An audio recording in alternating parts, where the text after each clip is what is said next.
بسم اللہ الرحمن الرحیم۔ زی اسلامک ٹی وی کے محترم ناظرین السلام علیکم۔ پیارے دوستو، آج کی ویڈیو میں ہم بات کریں گے کہ حضرت آدم علیہ السلام سے پہلے اس دنیا میں کیا تھا۔ پیارے دوستو، کچھ سائنسدانوں کا کہنا ہے کہ حضرت آدم علیہ السلام کی پیدائش سے پہلے اس دنیا میں زندگی موجود تھی۔ بعض دعویٰ کرتے ہیں کہ حضرت آدم علیہ السلام سے پہلے اس دنیا میں جنات رہا کرتے تھے۔ جنات پہاڑوں، میدانوں، ہر جگہ قبیلوں کی شکل میں آباد تھے۔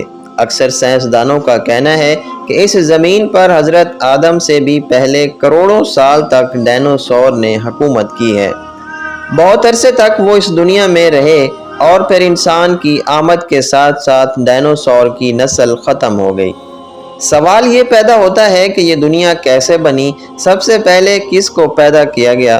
زمین کو اللہ نے کب بنایا؟ اور آخر اللہ نے انسانوں کو پیدا ہی کیوں کیا؟ اب سب سوالات کے جوابات سننے کے لیے ویڈیو کو اینڈ تک لازمی دیکھنا۔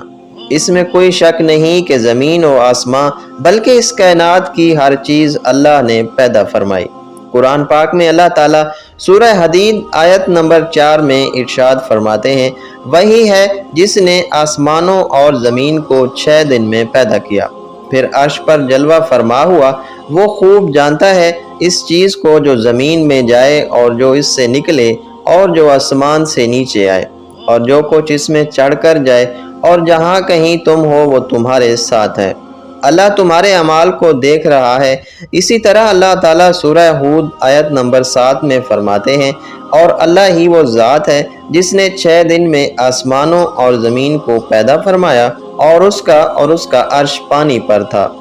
امام احمد بن حنبل سے نے روایت بیان کی ہے کہ رسول صلی اللہ علیہ وسلم سے کسی صحابی نے پوچھا، اے اللہ کے رسول، آسمانوں اور زمین کو پیدا کرنے سے پہلے ہمارا پروردگار کہاں تھا؟ آپ صلی اللہ علیہ وسلم نے فرمایا، اما میں تھا، یعنی اللہ کے سوا کچھ بھی نہ تھا، نہ اس کے اوپر ہوا تھی نہ اس کے نیچے ہوا تھی، مطلب یہ کہ کچھ نہ تھا، پھر اس نے پانی بھرا، اپنا عرش پیدا کیا، گویا یہ تھی مخلوق کی ابتدا۔ امام احمد، امام ترمذی، امام ابو داؤد اور بے شمار محدثین نے روایت بیان کرتے ہوئے کہا کہ رسول صلی اللہ علیہ وسلم نے فرمایا، بلا شبہ اللہ نے سب سے پہلے قلم کو پیدا کیا، پھر اللہ نے اس کو حکم دیا، چنانچہ وہ اسی طرح چل پڑا اور قیامت تک ہونے والی ہر چیز لکھ دی۔ دوستو، یہاں آپ کو بخاری شریف کی حدیث مبارک بیان کرتے چلیں کہ ایک دفعہ یمن سے ایک وفد حضور صلی اللہ علیہ وسلم کی خدمت میں حاضر ہوا۔ وہ عرض کرنے لگے، اے اللہ کے رسول، ہم آپ کے پاس دین کو سمجھنے کے لیے حاضر ہوئے ہیں، اور ہمارا یہ سوال ہے کہ اللہ نے سب سے پہلے کیا چیز پیدا کی تھی؟ آپ صلی اللہ علیہ وسلم نے فرمایا، اللہ تھا، اس سے پہلے کوئی چیز نہ تھی، اس کا عرش پانی پر تھا، پھر اس نے لوح محفوظ پر ہر چیز لکھ دی اور آسمان اور زمین کو پیدا کیا، یعنی ابتدا میں پانی پر عرش کی تخلیق ہوئی، پھر قلم کی پیدائش ہوئی، اس نے سب کچھ لکھ دیا۔ علماء کرام کا بیان ہے کہ قلم کے فوراً بعد لوح محفوظ کو پیدا کیا، چنانچہ قلم نے لوح محفوظ میں ہر چیز لکھ دی۔ اس کے بعد کائنات کی باقی مخلوقات اور آسمان و زمین کی پیدائش وجود میں آئی۔ دوستو، اب سوال یہ پیدا ہوتا ہے کہ اللہ نے جو چیزیں سب سے پہلے پیدا کی ہیں ان کی ترتیب کیا ہے؟ مطلب پہلے کس کو پیدا کیا اور بعد میں کس کو پیدا کیا؟ تو اس بارے میں مسلم شریف میں حضرت ابو ہریرہ رضی اللہ تعالیٰ عنہ سے روایت ہے کہ نبی اکرم صلی اللہ علیہ وسلم نے میرا ہاتھ پکڑا اور فرمایا، اللہ نے ہفتے کے دن مٹی کو پیدا کیا، اتوار کے دن زمین اور پہاڑ، پیر کے دن درخت، منگل کے دن تخلیف اور مصائب، جراثیم اور بیماریاں بدع کے دن نور کو، جمعرات کے دن زمین میں چوپائیوں کو پھیلا دیا، اور تمام مخلوقات میں جمعہ کے دن کی آخری گھڑیوں یعنی عصر سے رات کے درمیان آدم علیہ السلام کو پیدا کیا۔ مطلب یہ ابتدائے آفزین میں جن مخلوق کی تخلیق ہوئی ان میں آخری مخلوق انسان تھا۔ اس حدیث میں مختلف حالات کو نہایت وضاحت سے بیان کیا گیا۔